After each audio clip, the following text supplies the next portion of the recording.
Honesty is the rarest wealth anyone can possess, and it is really difficult to keep. In this play, we'll see that how an old cobbler Tanka finds an honest person for the flying slippers. Scene 1. A cobbler's shack. Old shoes are lying around. Tanka, the cobbler,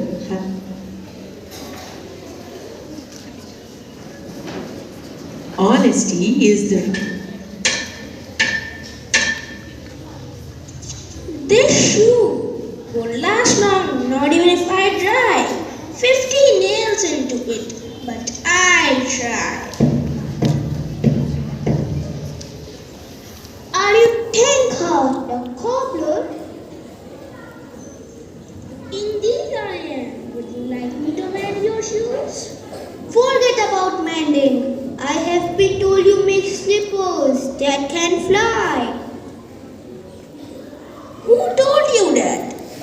Oh, never mind. Look, I want a pair of flying slippers. Make them for me, and you will be a rich man. What do you want flying slippers for? I am a merchant with a flourishing business. I have untold wealth, but I want more. If only I could fly, I would be able to gather riches from the far corners of the earth. Flying slippers are not for you. I will fill your sack with coal. No, wait a minute. I will make you a mansion with gates of coal and silver fountains in the garden.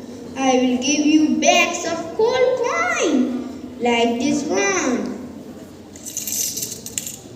Just make me a pair of flying slippers and your days of suffering will be over. The flying slippers are not for you. The merchant begs. He frowns and stamps his feet, but Tanka is unmoved. Finally, the merchant goes away. Scene 2. Tanka is still at work. He hears the sound of a horse's hoofs.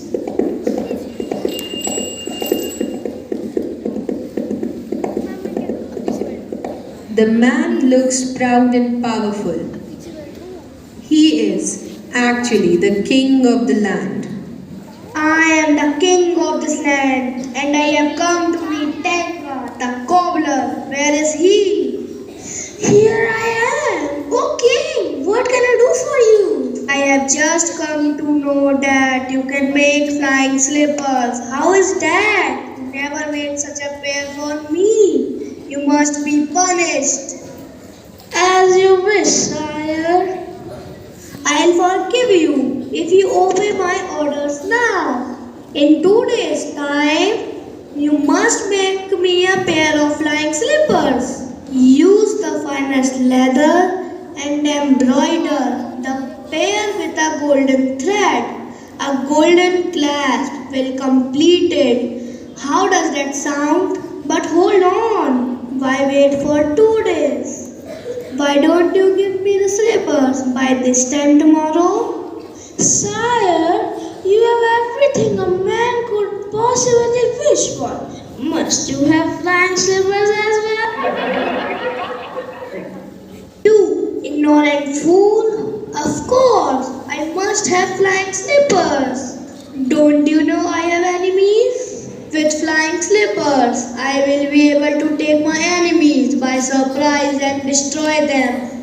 Oh, then I shall be the most powerful man on earth. The flying slippers are not for you. How dare you disobey me? You will pay for this. The king moves forward as if to strike Tanka, but suddenly something holds him back. He puts the sword back in the scabbard and leaves the shack. Scene 3. Tanka passes a hand over his eyes, draws a deep breath, and stands up. He was looking around. He comes to the door of his shack and looks out. Just then, a little girl goes running past the shack. Oh, Amna, come here, child. Yes, Grandpa, what is it?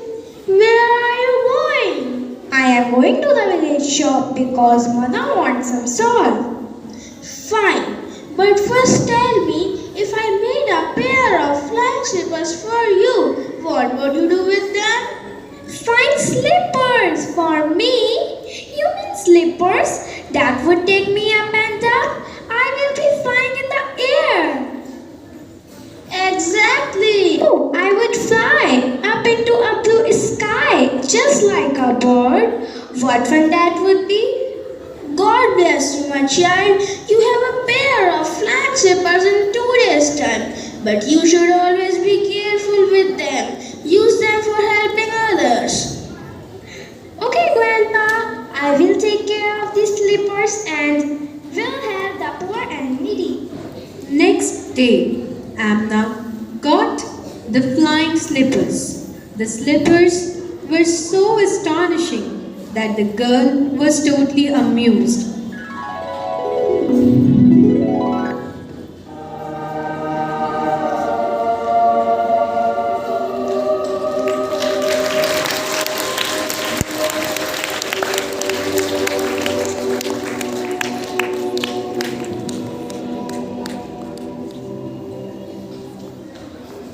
The old cobbler and the little girl Amna helped all the people of their town with the help of the flying slippers.